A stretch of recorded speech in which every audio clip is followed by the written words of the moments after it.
Hey everyone, there's a great movie on Netflix called 13. It's the focus of conversation, events, parties, but there's an underlying social dichotomy that even the fans of 13 accept just by their actions and talk. And it's the unwillingness to accept the idea of a black man who does not fit the kind of stereotype that is exhibited by those whose rights are violated and wind up in prison as depicted in the movie 13, which is what is happening in American society. Let me cut to the chase. There are people who are afraid of smart black men. They don't want to acknowledge them. They don't want to say, well, this person is the one. The President of the United States is a perfect example. There are people in these United States who do not recognize Barack Obama as the president. They don't give him the respect that white presidents are due. And yet he has continued on, and at the end of his term, his second term, will be recognized as one of the greatest presidents in American history. It's very common for someone to not believe a black person who has accomplished something mentally.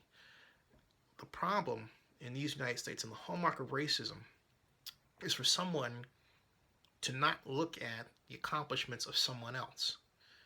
It's judgment. And all too often, we as black people fall into that trap as much as someone who's white or Asian or Latino.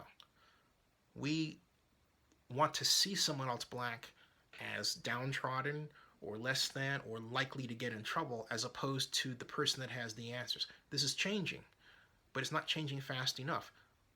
I point to Mitch Kapor as an example of what I'm talking about because Mitch Kapor, who created Lotus 123, the spreadsheet, and opened the Kapor Center in Oakland, is hailed for paying attention to the problems of not enough blacks in tech. Yet when I met Mr. Kapor and we were the guests of a mutual friend to see 12 Years a Slave, I talked to him about my company, my tech company, Sports Business Simulations, called him. He never called me back. His wife never called me back either.